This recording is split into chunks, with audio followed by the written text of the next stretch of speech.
All right, guys, Brodie with Mountain Archery, and we're gonna do something we haven't done before. I'm gonna walk you through the entire process of setting up my own personal bow. And you're gonna see kind of the ins and outs that even if you were sitting here at the counter and I was setting up your bow, that you really aren't seeing. So for this year, I'm gonna be shooting the Arc 34. So better late than never, just barely got it. We got the shale fade to black, yellow strings, and we're gonna be pulling my accessories off of the Lift X because it's time to upgrade because this thing's outdated. But very first thing, and what I tell a lot of people, your most important accessory is your rest. So that is where we'll start. On this bow, I am using the MX2 Integrate. This is the QAD rest. It's integrated, doesn't mount to the side of the bow. It mounts to the rear of the bow. So you see how tight that quiver is? Exactly how I like it. So we're gonna swap all these accessories over, but yeah, let's start with the rest. First things first, we're going to take this rest off. If you've never set one of these up yourself, which most of you probably have not, some of you have, but mainly your bow techs are going to be doing this. Go out and thank your bow techs. Those are cool guys. I know a couple of them. But yeah, got the main one, got this set screw. We're going to pull this off. I have this through the cable, so we're going to put this in the press, pull that out, throw it onto the new bow. All right. Let's throw this in there, get that relaxed. We'll split the cable, pull that out, and then while I'm here, I'm going to pull this Peep side out because we'll be transferring that also. I'm going to cut the serving off that.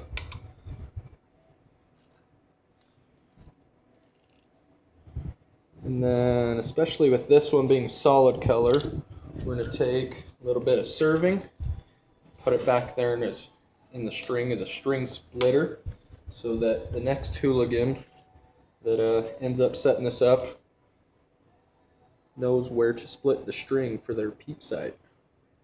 Because it's got to be in the center or it will not work.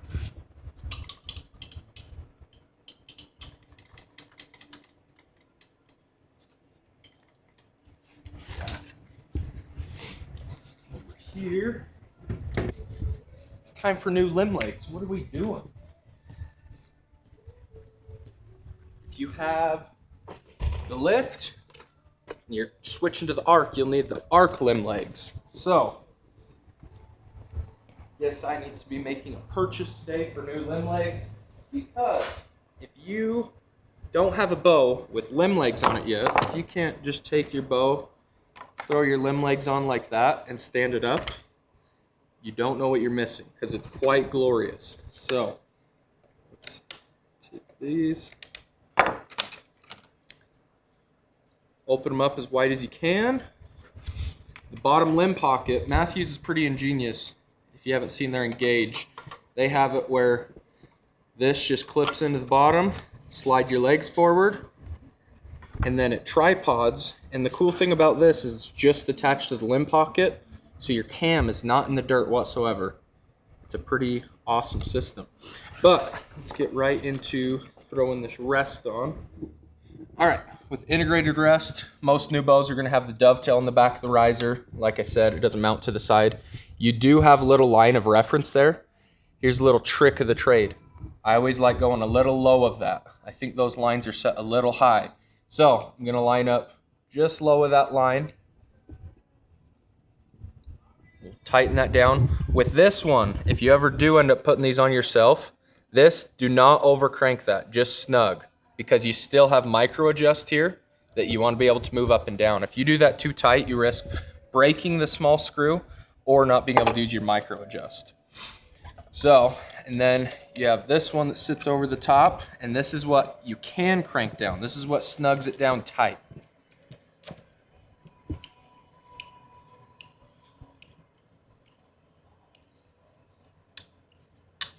Not crank like you're going to break it, but yeah, give it a few. And yeah, that's how we want it. So before I put this through this cable, I'm gonna get a D-loop on, level it to the arrows I'm gonna be shooting. And then before I put this through the cable, we're gonna drop back in the drawboard and check timing, because we might have to adjust timing, because this bow's straight out of the box. Hopefully someone at Mathews did their job and it is in time, but you never know. All right, like I said, next up is D-loop. So we use Glomax D-loops here. These ones are pretty cool. As far as colored D-loops, they have a really nice material to them. A lot of colored D-loops will end up a little too thick of material. These ones are great. So, of course, we got to keep going with the flow yellow. So on my personal D-loops, I'll show you how to do this. On these boxes, there's a little measuring tape. So I like to cut one end off because I'll be burning the end of this. Cut one end, take the other, and I measure mine at, what is that, 4 7/8 inches. I like a little bit longer D-loop. I shoot with a handheld release, so longer D-loop's a little more forgiving that way. And then what you're gonna do, pinch it on the end and just mushroom that out. And then you're gonna take this, get your fire, just melt that down real slow, twist it, move it around. I like to, ideally don't start it on fire, but if you do it just right, where it's just melting, cool it down. Pretty particular about these. Usually like that still isn't quite to where I want it. Melt it down again to the right size I like. Cool it off. And that's perfect. So I'll do that on both sides. All right, once you burned both ends of your D-loops or melted them all pretty, let me give you a little D-loop tutorial. Fold it over like that. Put both of them through. Pull your bottom one. Snug that up. This is the starting point. Grab the arrow you're going to be shooting. I am shooting the Pierce LRT. And of course, with AE hybrids with the Mountain Archery logo, that's how you know you're going to shoot extra well. Just FYI. So, got that on there. Put that on. Turn that. So, as just a starting point, I like to just move my D-loop where the arrow is sitting directly through the middle of your burger button, or this hole right here, that your rest hole. You want it to sit right through the center of that, and at just a flat 90 to your string. I don't like putting it in like a vise or anything or using levels, especially where I'm going to set this up and I'm going to go shoot it through paper pretty much immediately. Eyeballs are pretty good with this one. So we're going to line it up here, just right there. I have it where I like it. Pull that tight, pinch that knot down, and then you bring it around the bottom, back through itself, back around. Then you want your knots facing in opposite directions. So the top one's facing that way, bottom one that way. Pull that off. Let's snug that D-loop up. One thing I really like about these Pierce LRTs, or just Pierces in general, is the GTO knock. A lot of times if I'm shooting, I still really like Easton arrows. I like Victory. I really like these gold tip GTO knocks because you don't deal with knock pinch. And I know it's maybe a little controversial. I also don't like doing knock sets. I found that knock sets can actually lead to more knock pinch, but you know, that's another conversation. So, got it where I like it there. Just double check it. And then I'll grab my D-loop pliers. These nifty little things that Easton made that are made specifically for tightening your D-loop down.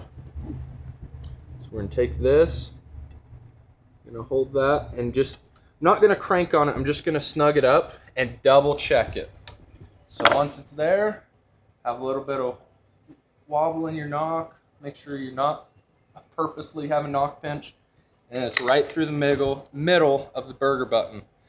So that's my starting point. And then like I said before, I put my drop down rest through the cable to time it. I'm gonna put it on the draw board and we're gonna check timing. So let's jump to the draw board. All right, so kind of need a draw board to most accurately check timing. Having like a buddy watch easy drawback and knowing what to do after that.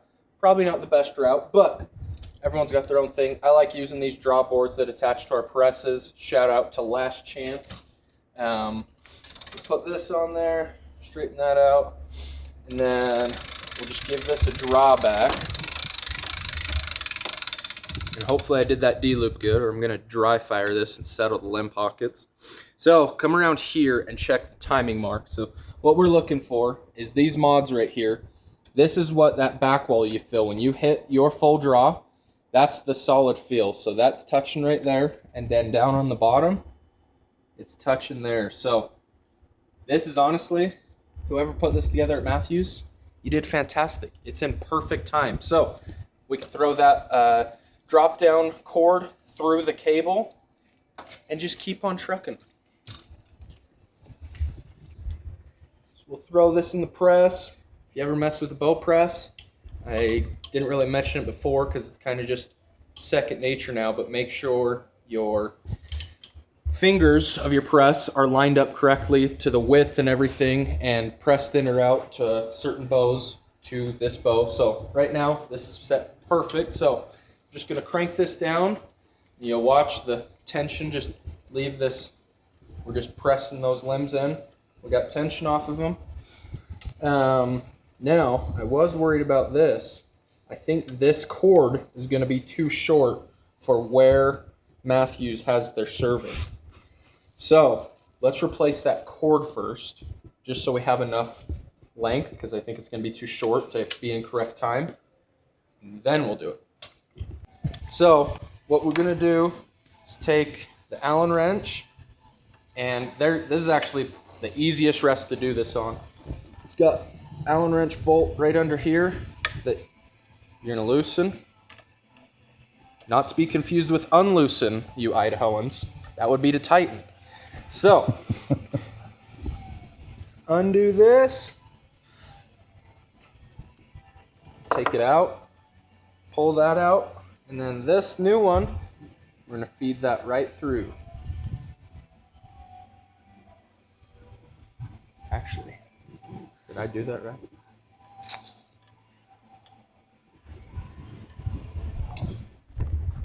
Got to make sure that's lined up. And then push this one through there. And then I like to take this, just mushroom it a little bit and burn the end. That way, if something ever did go wrong, it's not going to pull through. That will stop it. Although, that definitely wouldn't, but you know. Professional. There we go. It's got to be as pretty as your D-loop, because if you look good, you're halfway there. All right. We'll take this, put this back into here, get that started, and then I'm gonna leave a little. Oh, what are we doing here? Rookie season. I've only been doing this for 6 years now.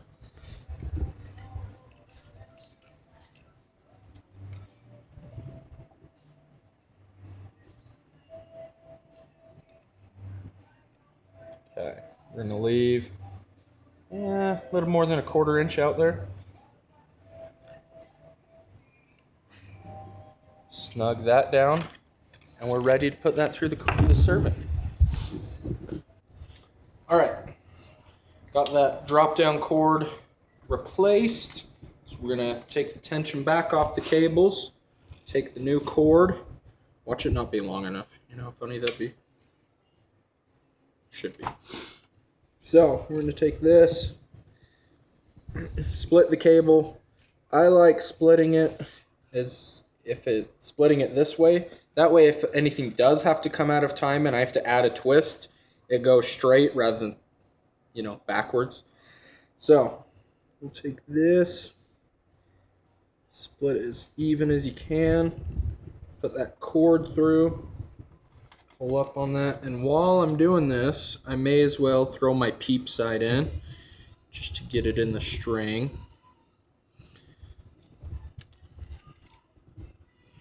I'll draw it back to confirm if it's in the right spot, but as a rule of thumb, I know that my peep needs to be decently high. I like using a handheld release, which I anchor pretty low with. So, yeah, probably about there.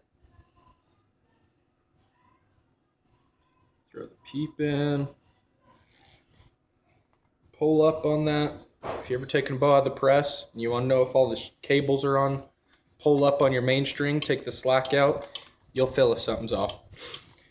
So, got that. Getting the D-loop a little bit. And then, boom, one of the cables wasn't on. Just shucks. All right, got that through the cable. Now we got to go and time it.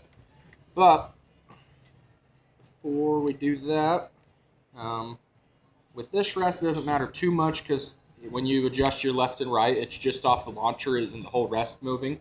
But you do want to make sure your left and right is close, or your center shot. So one way of checking center shot is pretty much knock your arrow and then make sure your arrow is in line with your or your grip. Make sure that's in line with that. Or you can also look down the bow and see if your arrow is in line with the center of the bow. All right, now that we got the drop away cord through the cable, we're gonna time it. And on these, it's super easy. As long as you have it pulled tight, click that rest up, and then we just gotta go and shoot it. It'll time itself. So, come on back here. All right, so we'll just draw this back. Hopefully I made that cord the right length. Oh yeah, that's a good length. And then it shoots.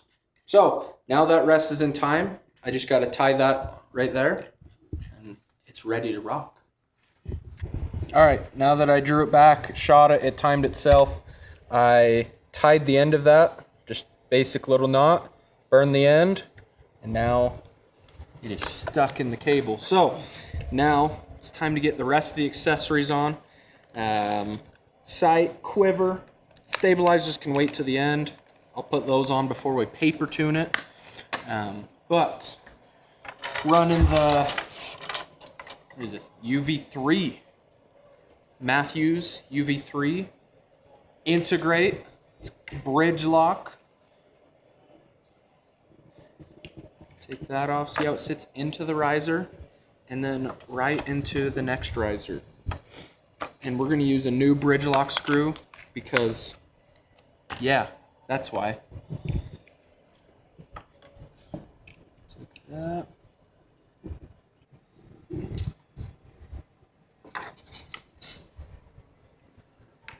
Personally, I do the Low Pro fixed, the non-detachable, or the non-quick detach.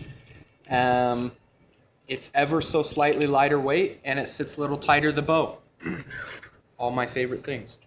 So, just integrates beautifully. If you didn't know, Mathews absolutely makes the best quivers, and we kind of showed you why earlier, but look at that.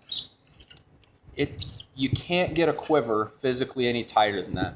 And one of my biggest pet peeves with quivers, especially universal aftermarket quivers that just mount to the side or mount to your sight, they're loud.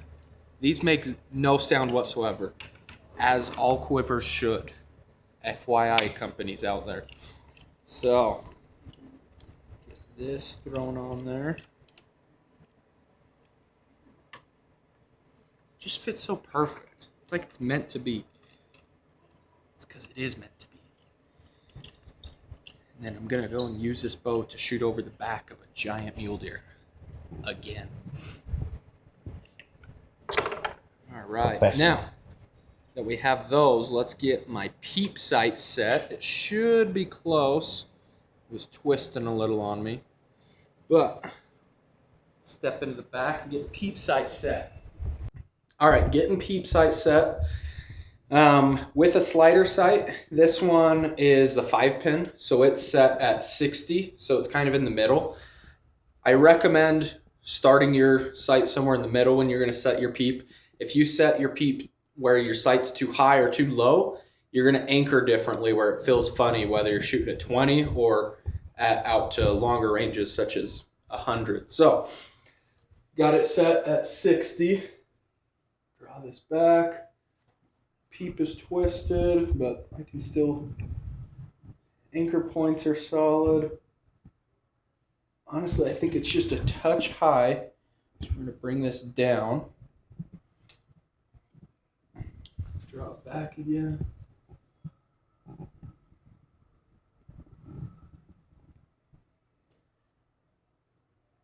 Oh, yeah. Right there's money. I personally like putting my peep just a tiny bit lower, like maybe 16th or 8th inch lower than you personally feel comfortable with. I found that it's made me anchor a little bit tighter and more consistent where I don't come out of my peep as easy. So I do anchor a little more tighter, but we'll tie that peep in right there. Okay, peep's in a good spot. I like to take a Sharpie. We got black or silver, depending on what color the strings. So I'm just gonna make a little dot in the groove, following the groove of each side of my peep. That way I know when I slide the serving up that the peep isn't moving. All right, so yeah, make sure you got dot on each side, make sure your peep's not moving. I go about shoulder width with my serving, about there, and we'll burn that. I always start on the bottom of my peep. It probably really doesn't matter, but we'll start on the bottom. I personally do, I believe this is, you call it the John Dudley method, but it's just overhand and underhand knots. So start with an over, go underneath, and then just repeat that.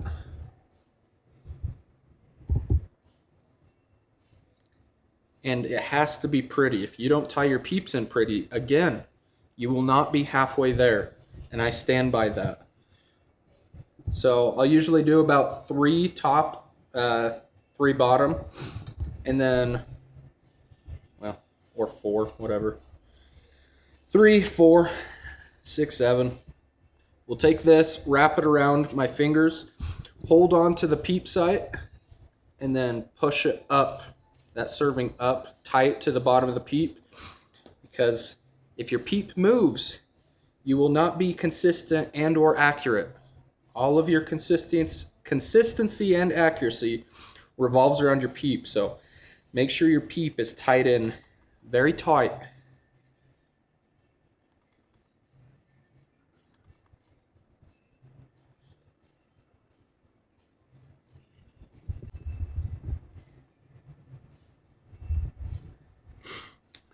For all you OCD guys out there, I have no idea how many I do. I just go till it looks good.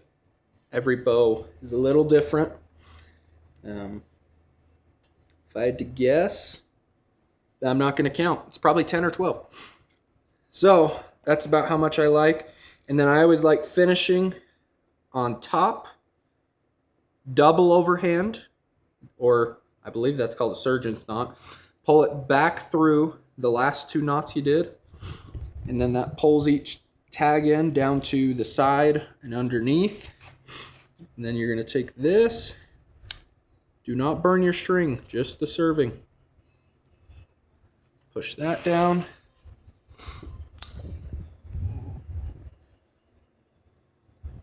Just like that, and then you repeat on top.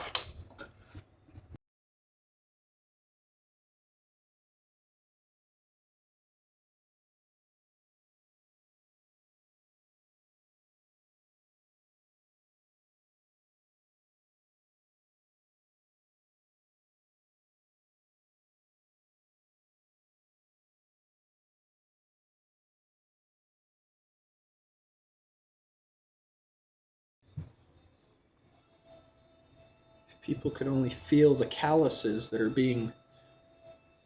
What are we doing here? Just ripping through my fingers. I do this for you guys, not for me, for you.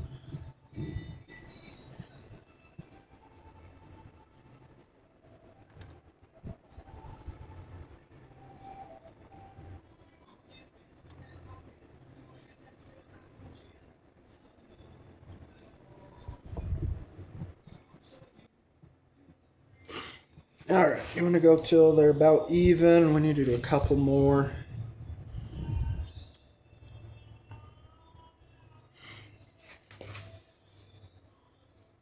Just one more.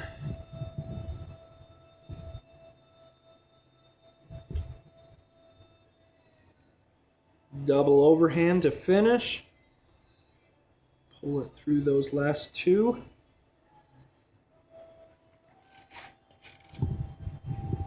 Take your tag ends, snug them down, and give them the burn.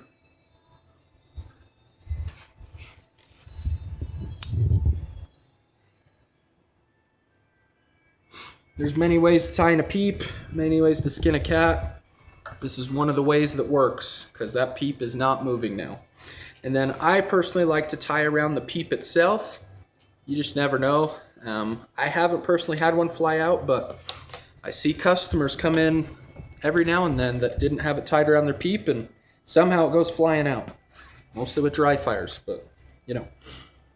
So same thing around the peep, just over the top, underneath. We'll go over the top one more time, and then we'll finish on bottom of these ones. So we'll go double overhand.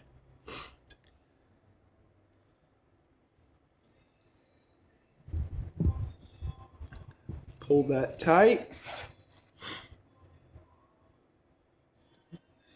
Take the tag ends.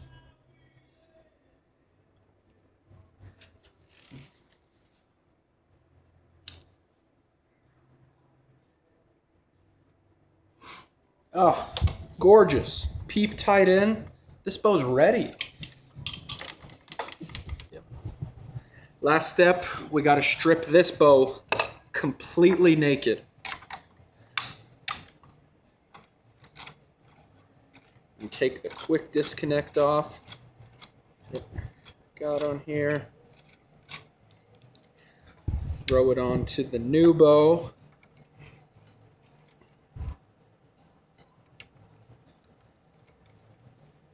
And I know, I should have bridge lock stabilizers. That's what I've been trying to tell them, but future date. And this is an angled quick disconnect, so we got to get it just right. Snug it down. Is that straight? Oh, straight as David. Is that what you ask? Take this. And do that. And yeah, on my hunting bow, I use a sidebar. I just like carrying that extra weight. I'm not compensating. So that bow's done for. Throw it away. It did me no good.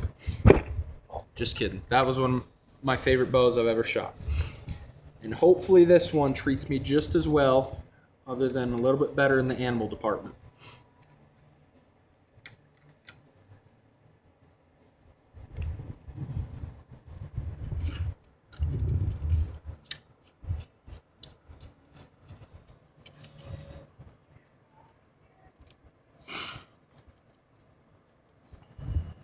Take that. Why don't we have a ratcheting one of these? We should get a ratcheting one. Or an electric one. Okay.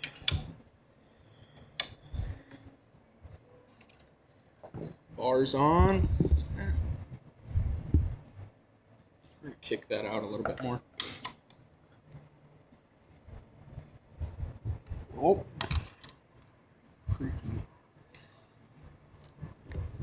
As far as where to have your sidebar, there's not really a right or wrong. It's just preference.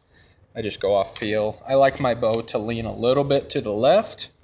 Now granted, I should probably throw my arrows in this, but right there feels solid for me as a starting point. We'll snug these up. Oh. You son of a...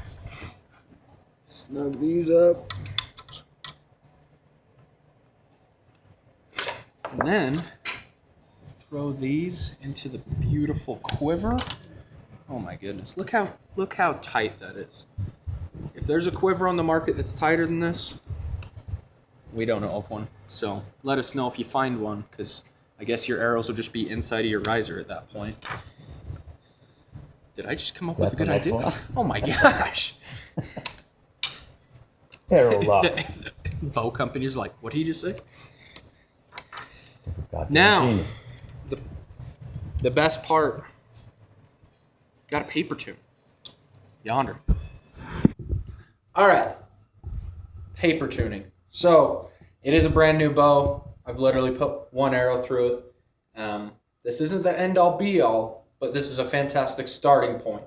And especially where these have the limb shift technology, where just with an Allen wrench, you can adjust the limbs to tune it. These are pretty fantastic. So, center shot, knock height is good. We got timing good. Timing on the rest is good. We are ready to shoot through paper.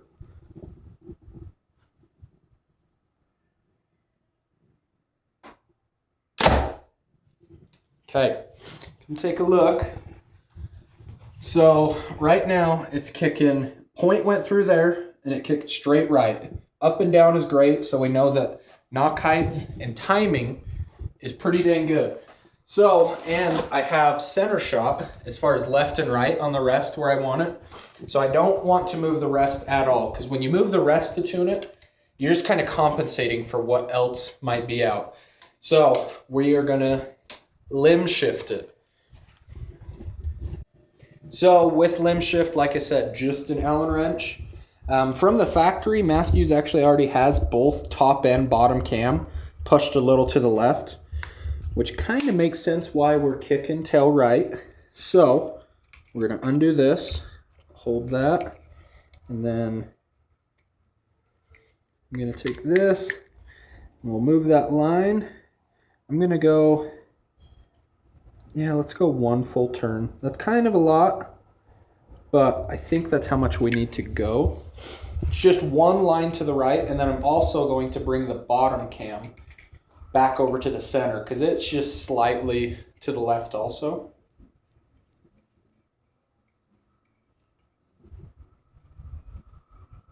Snug those up.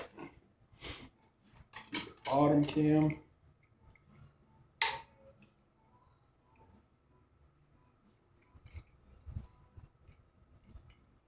And this will also show just how responsive the limb shift is, because this is an awesome tuning technology where a little goes a long ways.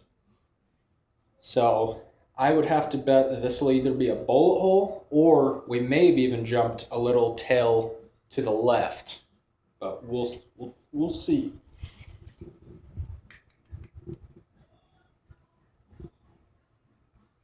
And do not strip your screws when you put them back in the axle, because this one wants to. Come on.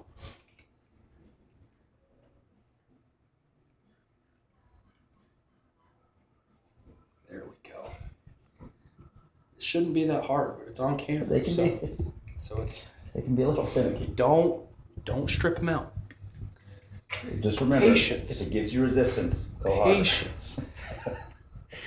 Like a spark plug. Nature's Loctite. All right, let's see.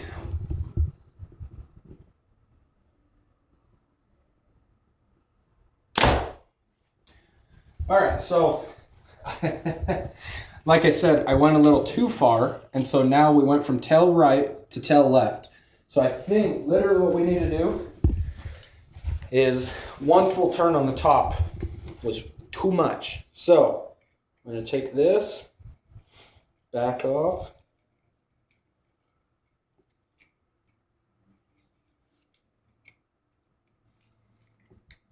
I'm going to turn that back to the left. I'm going to put it right back in the center. And I'm going to leave this out for now if we need to adjust that, because now we have both top limb shift and bottom, both are right dead center.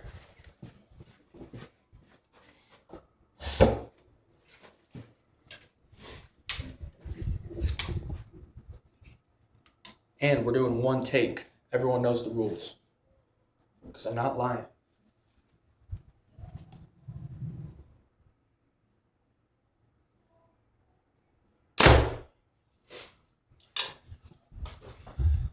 All right, so we are gonna have to go to the right a little bit. Ping pong. We're going just back and forth. So it's probably about half as much as the first one. So I gotta split that difference. So instead of in the middle or one full line, we're gonna go a half line to the right. You ever just do a half line one of those nights? Just not a full. What are you laughing at? All right, so it was to the right. So we're gonna go half line right. This better be a bolt hole, or I am a fraud.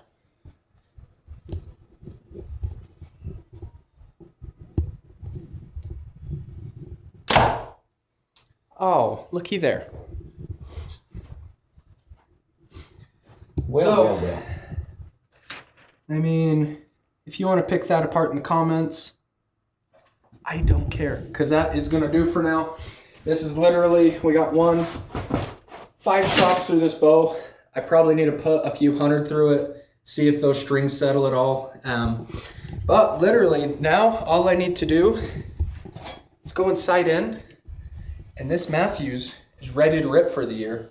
And you just walked through my entire setup. If you got questions, leave them below. If you're here in the area of Southeast Idaho, stop in a mountain archery.